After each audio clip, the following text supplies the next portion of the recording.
as far as India is concerned, we still believe that a legal profession is a noble profession. How you are practicing is a different thing, but we believe that it is a noble profession. And we believe that it is a service-oriented profession.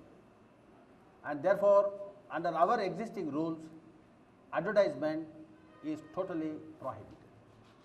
Maybe in a website, you can give your address. If you want to approach me, this is my address. You give a visiting card also. That is not advertisement. But if you say, I am an expert in matrimonial law, I will get you divorced in 30 days, then you have to be put behind the bars. That is what happens in America. That is the type of advertisements you see in America, American lawyers. So therefore, American lawyers are not in the category of, if you rate the people, I think they are at the bottom. They may be the richest, but in public opinion, they are at the bottom. And I think we have not reached that stage in India. And if we indulge in that, we are sure to reach that stage. We have here what is termed a suggestion. We are good planners and bad executioners. Section 9 of IT Act helps government machinery not to commence with the use of information technology. Section 9 is contrary to Section 6, 7 and 8. That section is introduced according to me, knowing the Indian psychic. Now the Right to Information Act was introduced. One fellow filed an application saying, I want to know this judge has got how many wives. How is he concerned about the number of wives of a judge? Merely because Information Act technology is there, I have a right, this is the type of information you give. Therefore, that section is introduced saying, this is a technology, a very costly technology, at any rate at the inception. As I said, in the Right to Information Act, they have said it is desirable for every institution to put their information on a website so that it is available. It takes time. Merely because the act is passed today, tomorrow somebody says, I want an electronic record. If he goes to the sub-register office in Belgaum and says, now information technology is there, Section 8 provides for electronic record, give me an electronic record, what will that poor man do? And then if you file a suit in court saying, look, a right is conferred to me under this act. The government agency is not obeying that right. You enforce it. I pass an order saying, give me an electronic record. It should be there to give a record. So therefore, chances of these provisions being misused by busybodies, because we have seen that public interest litigation. Most of public interest litigation is private interest litigation in the garb of a public interest litigation. So that's what I have been saying. There are positive aspects and negative aspects. When we ask you to look at the positive aspects, our mind only looks at negative aspects. So knowing the Indian psychic and the mentality, after all, the parliament also contains our own people. So therefore, they thought, in the interest of the nation, in the interest of all organizations, that section became necessary. To me, it is not unconstitutional. It is done with a purpose, a good purpose. Excuse me, sir. Sorry to interrupt. I've got a couple of observations to make and also a couple of questions. Now, first and foremost, I would like to start with the comment you made regarding, criminals ahead of the police. That is something which I would not really agree with. In fact, what is important is that we must see that the criminals, the only activity is to do some crime, whereas we are doing a lot of other work which keeps us busy, and we are definitely much ahead when it comes to technology, when it comes to delivering the services, when it comes to investigating innumerable number of cases which are happening in the country and in the state in particular. Now, coming to the IT Act 2000, I've got a couple of observations. Number one, as one of the persons in the morning session talked that it is certainly not a comprehensive act. And I fully agree with that. It is not a comprehensive act for one, that it really doesn't incorporate all the kind of things which are happening in the changing times. The act which kind of took the stage in 2000 and what we are seeing today, it's certainly not an IT act. It could be called Information and Communication Technologies Act, because it is something which is constantly changing in the globalized and the liberalized world. What we are witnessing today is that every day there is something new which is coming up, and we can't think of an act which doesn't really concentrate on some of the important things which are happening in the changing times. Now, essentially, I would like to draw your attention to the online offences which are taking place. It is the everyday, nuisance for the police. Now, what we are saying is the IT Act doesn't talk about online offences at all. It just talks. Shall we discuss it in the afternoon when we discuss? No, I was talking about the IT Act. So I was just trying to talk about the limitations of the IT Act, and maybe I'd like the gathering to kind of. Afternoon we have a session on applicability of IT Act to offences. Right. I mean, let me just come to the act per se. I mean, I'd like to hear reactions You from have sir. reserved your questions. You please go through that session. I will explain to you what are all the offences which are covered by Information Technology Act. Then you tell me what are the offences not covered by Information Technology Act. Then we will discuss that. Okay? I agreed, but there are certain things which I need to get it clarified in this particular session. That's what I want to know. Then you please throw your questions. Yes.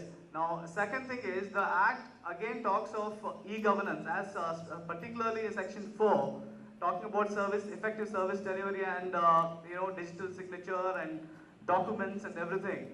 But the kind of history we have had, last 60 years, more than 60 years have gone by, we have not really made efforts to kind of come up with some kind of capacity enhancement for those people who have been in service for so long.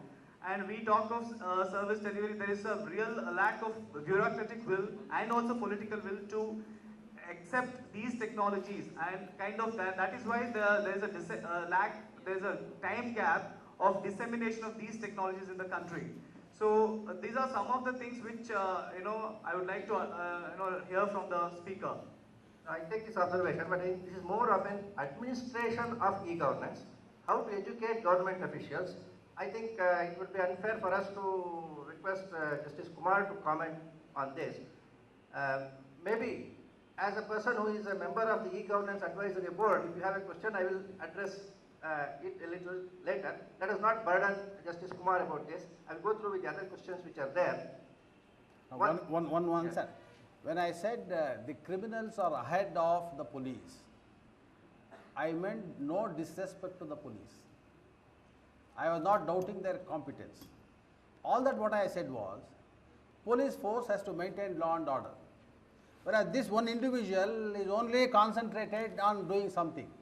So you can't expect the entire police force to concentrate on that fellow.